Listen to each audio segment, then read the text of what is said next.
Bayangkan seorang ustadz yang sudah kondang, ustadz yang memiliki pengajian banyak dan memiliki jamaah yang ribuan, itu pernah mengemukakan sebuah statement di mana menyamakan konsep moksa dengan tradisi Islam.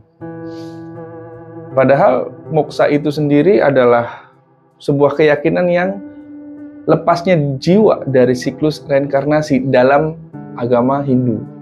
Tetapi pernyataan ini sudah kadung terlempar di sosial media. Sudah terlanjur didengar banyak orang juga.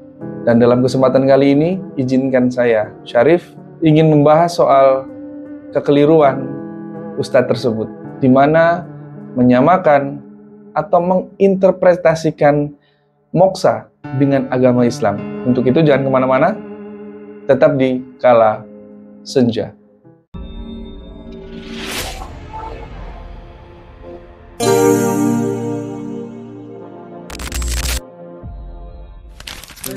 Assalamualaikum warahmatullahi wabarakatuh, teman-teman yang saya banggakan dan saya cintai ya, viewer subscriber di Kala Senja.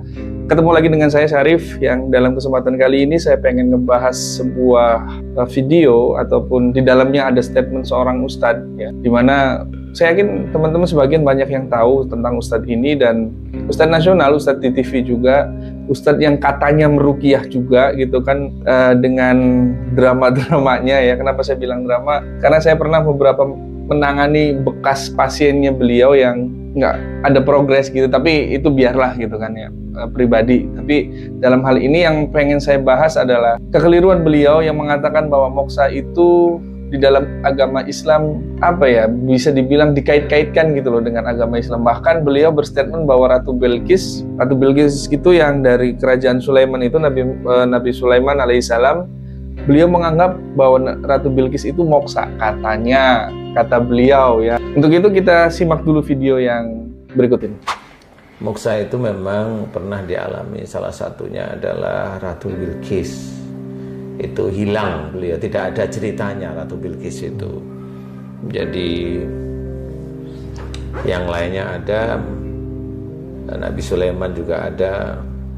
Kemudian Ratu Bilqis itu istilahnya tapak tilasnya nggak ada. Nabi Sulaiman insya Allah ada. Istilahnya memang nggak pernah ketemu. Nah itu apa ya namanya, itu bisa saja dikatakan hilang atau moksa. Makanya sebagian dari riwayat itu menceritakan bahwa Ratu Bilqis atau Balqis dari negeri Sabah atau Seba itu diklaim dia itu ratu dari kerajaan jin. Ini hanya beberapa riwayat atau cerita ya.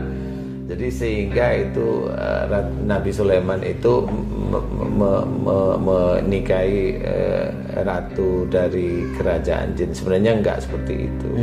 Itu memang manusia, tapi kali memang semua kan ada cerita dari Allah Ta'ala ya. Nah, moksa sendiri itu bagaimana? Sebenarnya saya sendiri juga belum tahu persis, tetapi saya hanya mengamati dari beberapa cerita, kemudian dari beberapa cerita raja-raja yang memang hilang itu, betul, Pak Ustadz, itu memang ada. Jadi moksa itu sama seperti umpamanya tung di sini, kemudian ditutup kain, hilang, kemudian pindah di tempat lain sana. Kayak sulap, proses, kenapa? Kayak sulap. Kayak sulap memang, kayak tapi sulap. Yang nyulap ini jagonya sulap kira-kira gitu. Kali ya. Cuma kan kalau sulap itu kan ada proses pindahnya itu waktunya pendek, sangat pendek istilahnya. Jadi waktunya itu hanya sekedipan mata. Ya, Ini betul, kalau sulap. betul. Kalau moksa itu dia kalau saya berpikir itu seperti terkunci istilahnya. Jadi ilmunya itu pada waktu menghilang itu terkunci istilahnya.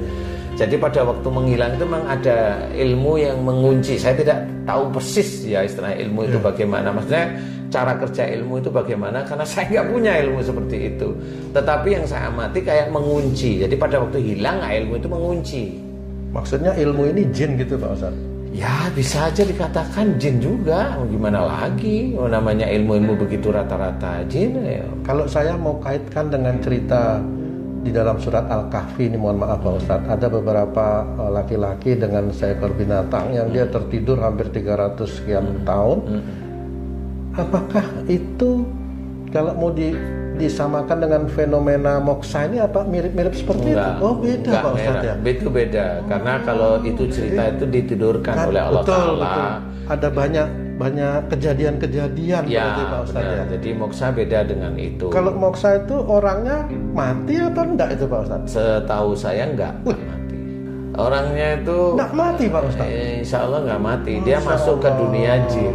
Jadi kalau masuk ke dunia jin, nanti tahapan dia matinya nanti pada saat kiamat kubro. Nah, perlu teman-teman ketahui ya, dalam hal ini saya ingin mengkaitkan atau membedah beberapa kekeliruan beliau yang karena beliau adalah sosoknya seorang ustadz gitu. Kalau beliau bukan siapa-siapa, maksudnya hanya orang biasa kemudian melemparkan statement seperti itu, mungkin tidak akan berefek kepada jamaah. Tapi ketika beliau seorang ustadz dan melemparkan statement seperti itu, gitu kan, memasukkan moksa ke dalam agama Islam ataupun mengkaitkan moksa dengan agama Islam, itu sungguh sangat berbahaya sekali. Kenapa? Karena beliau punya jamaah banyak. Omongan beliau dipakai atau dipercaya oleh ribuan jamaahnya dan orang-orang yang mendengarkannya. Nah, untuk itu yang pertama saya pengen mengklarifikasi tentang konsep moksa, tapi dari sudut pandang agama Hindu. Bukan berarti saya tahu gitu kan.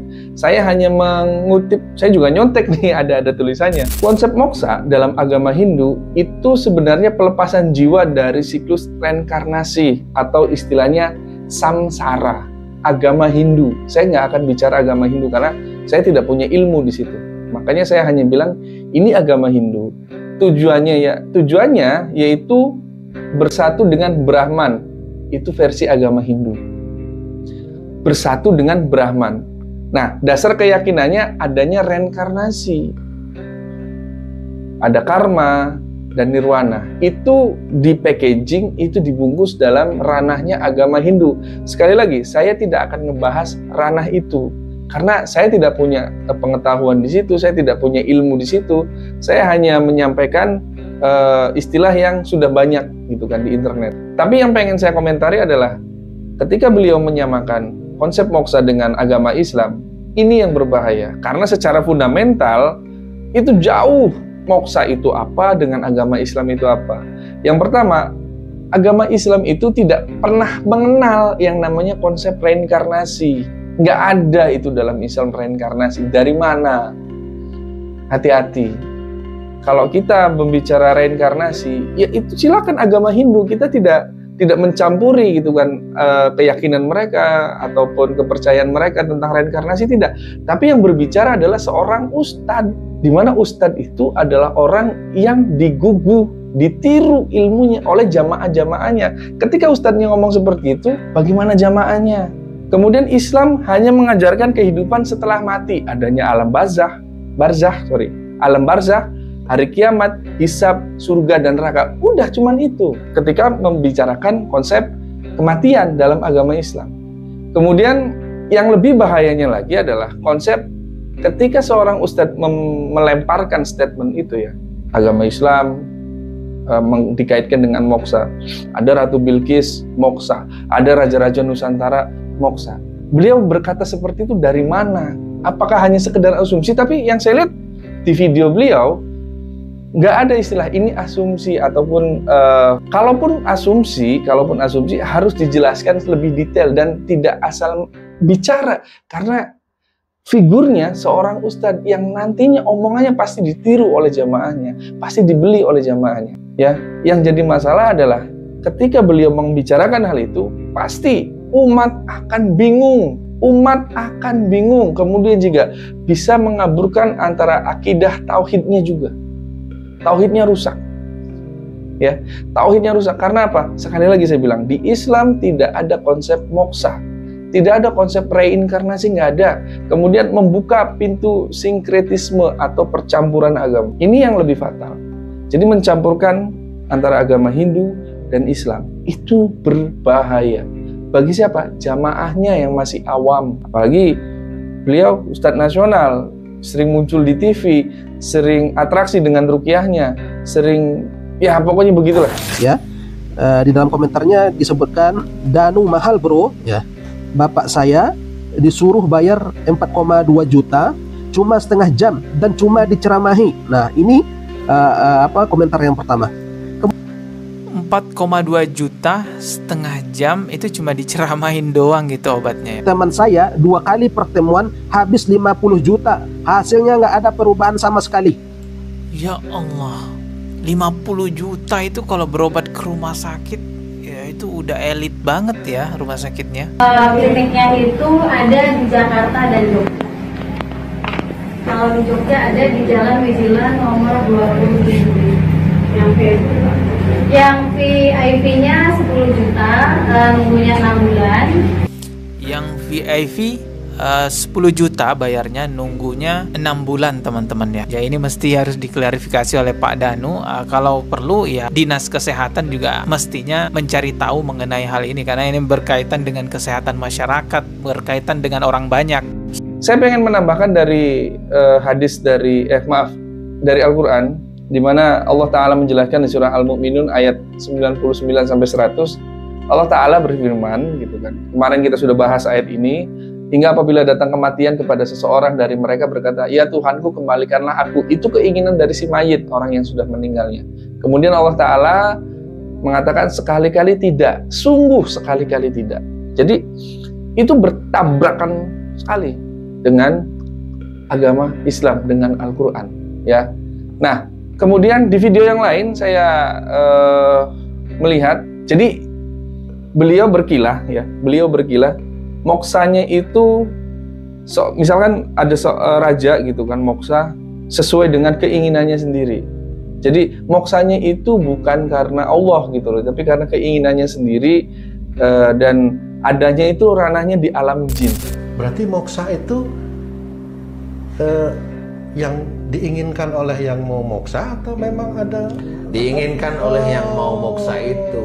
Jadi kayak umpamanya kerajaan Brawijaya, dia nggak mau dikalahkan, dia nggak mau dikalahkan, intinya saya ingin menghilang, saya ingin di surga tanpa saya itu begini gitu kali ya saya belum paham betul, tapi itu kan keinginan, sehingga pada waktu itulah dia membaca mantra, di mana mantra itu sebenarnya mantra penghilang aja. Nah karena dia ingin di surga, dia tidak ingin terbebani dengan dunia kali. Nah yang tidak terbebani di dunia ini kan biasanya itu di alam jin yang nggak ada makan, nggak perlu makan, nggak perlu ini, nggak perlu ini, nggak perlu ini gitu. Nah ayolah, sekali lagi saya bilang ayolah, kita jangan terlalu fokus dengan perkataan ya bisa saja atas izin Allah. Ketika kita mendapatkan statement seperti itu atas izin Allah, pertanyaannya adalah kita tahu dari mana Allah mengizinkan itu. Sedangkan risalah ataupun ibadah yang Allah Ta'ala izinkan itu banyak dijelaskan di dalam hadis Rasulullah, di dalam Al-Quran. Moksa itu jauh, nggak ada. Lalu kita dengan seenak perut bilang kalau Allah Ta'ala mengizinkan. Dari mana legitimasinya? Dan itu berbahaya untuk orang-orang awam. Sekali lagi saya bilang, moksa itu tidak ada dalam ranah agama Islam. Kalaupun beliau mengatakan bahwa raja-raja Jawa, Brawijaya, raja yang dari Sunda, siapa itu namanya? Prabu Siliwangi dan sebagainya, menghilang moksa supaya tidak tergoda di alam dunia, kemudian masuk ke alam jin, hingga terkunci katanya. Yang lebih parah, beliau seorang ustadz dan mengatakan ada ilmu menghilang. Come on, ilmu menghilang dari mana? Naruto.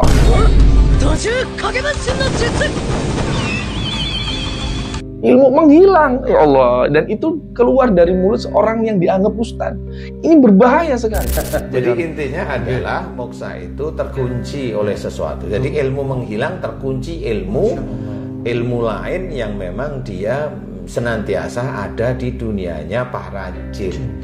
Ketika ustadz-ustadz lain mengajarkan untuk tauhid, untuk mengajarkan bagaimana cara ibadah yang baik dan benar, bagaimana caranya untuk bermuamalah yang baik dan benar, bagaimana caranya untuk belajar adab yang benar, ustadz-ustadz lain sibuk mengajarkan jamaah-jamaahnya untuk hal-hal demikian. Ini ada ustadz mengatakan bahwa ada ilmu menghilang.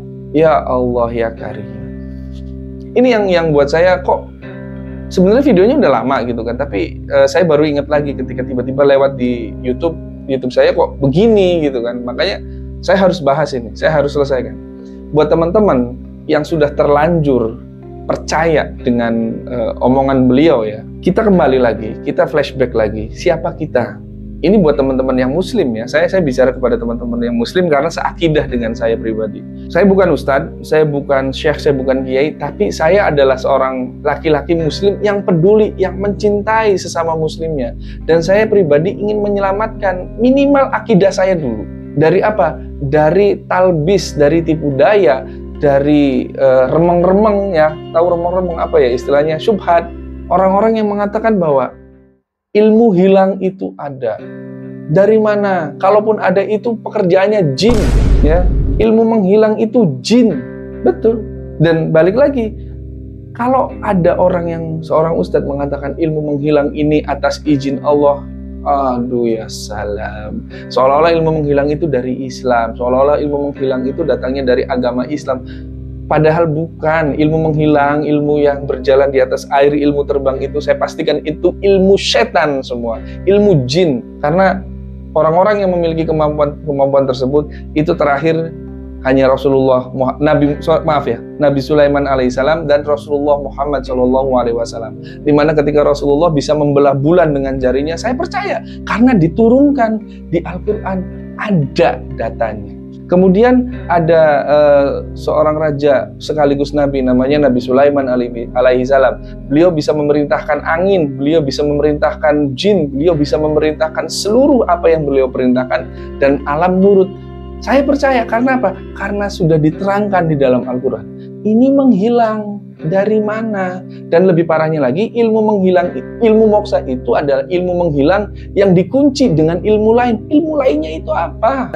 Jadi intinya adalah moksa itu terkunci oleh sesuatu. Jadi ilmu menghilang terkunci ilmu lain yang memang dia senantiasa ada di dunianya para jin.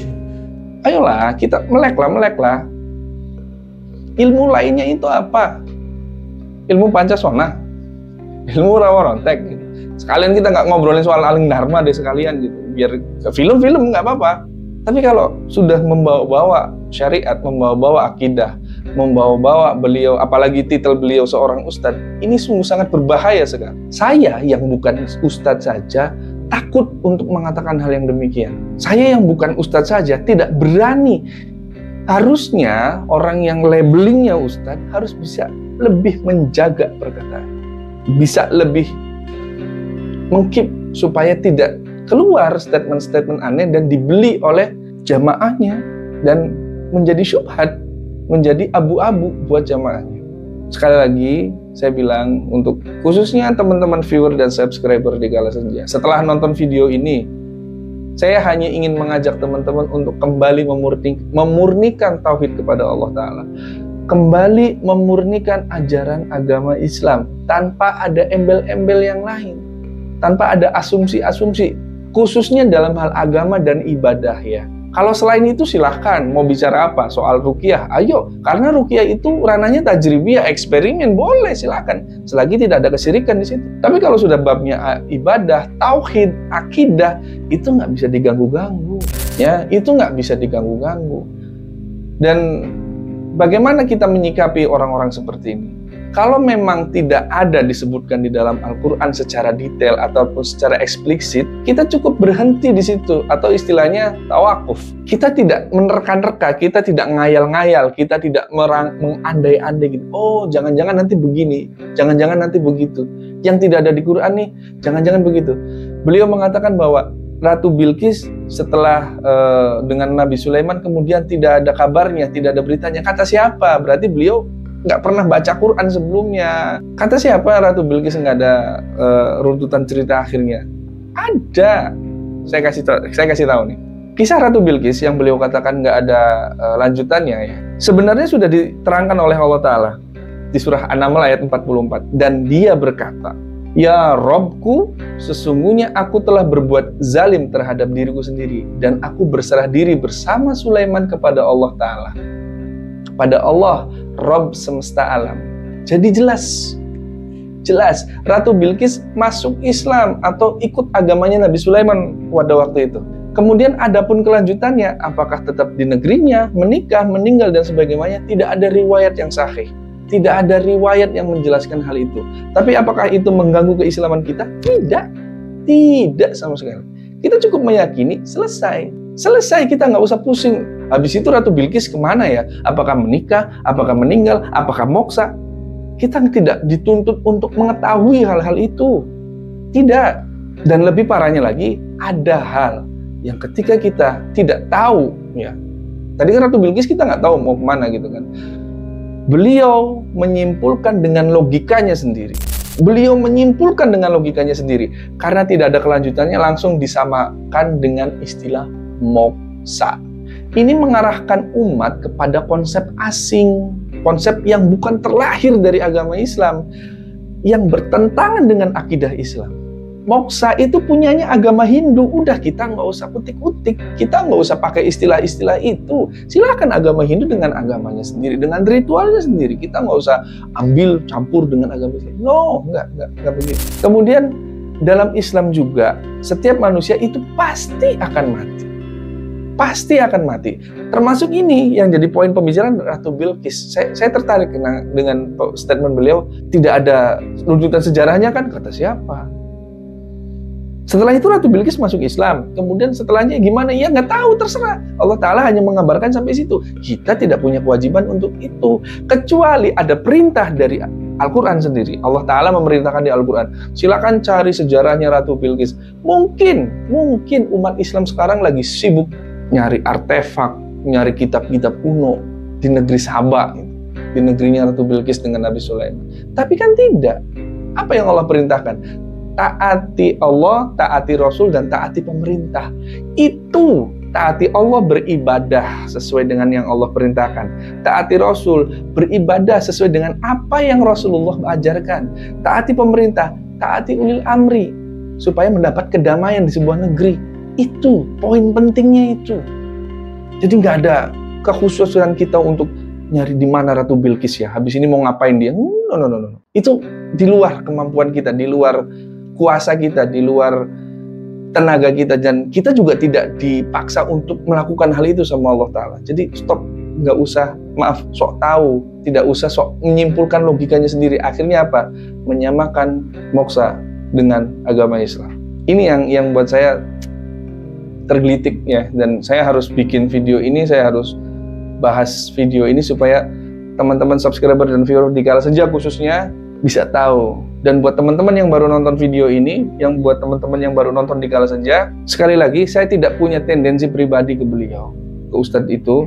Saya tidak punya masalah pribadi dengan beliau, tapi saya memiliki kewajiban untuk meluruskan karena beliau labelingnya seorang Ustadz, dan seorang Ustadz itu lahir dari agama Islam, tapi apa yang beliau bicarakan bukan dari agama Islam, dan itu sangat berbahaya untuk umat, untuk jamaah. Jadi saya sebagai seorang sesama muslim mempunyai kewajiban untuk memprotek, untuk melindungi, untuk menjaga. Terlepas nanti apakah teman-teman percaya omongan saya ataupun Ustadz itu, apakah teman-teman nanti malah membenci saya ataupun menyukai saya, Allahu a'lam bishawab. Saya tidak punya ranah ke situ. Saya tidak bisa membuat orang semua mencintai saya tidak bisa membuat orang suka sama saya. Tapi tugas saya sebagai sesama muslim hanya menyampaikan masalah hati, itu urusan Allah Ta'ala. Oke, itu saja dari saya. Terima kasih. Nun wal qalam mimma yasturun. Assalamualaikum warahmatullahi wabarakatuh.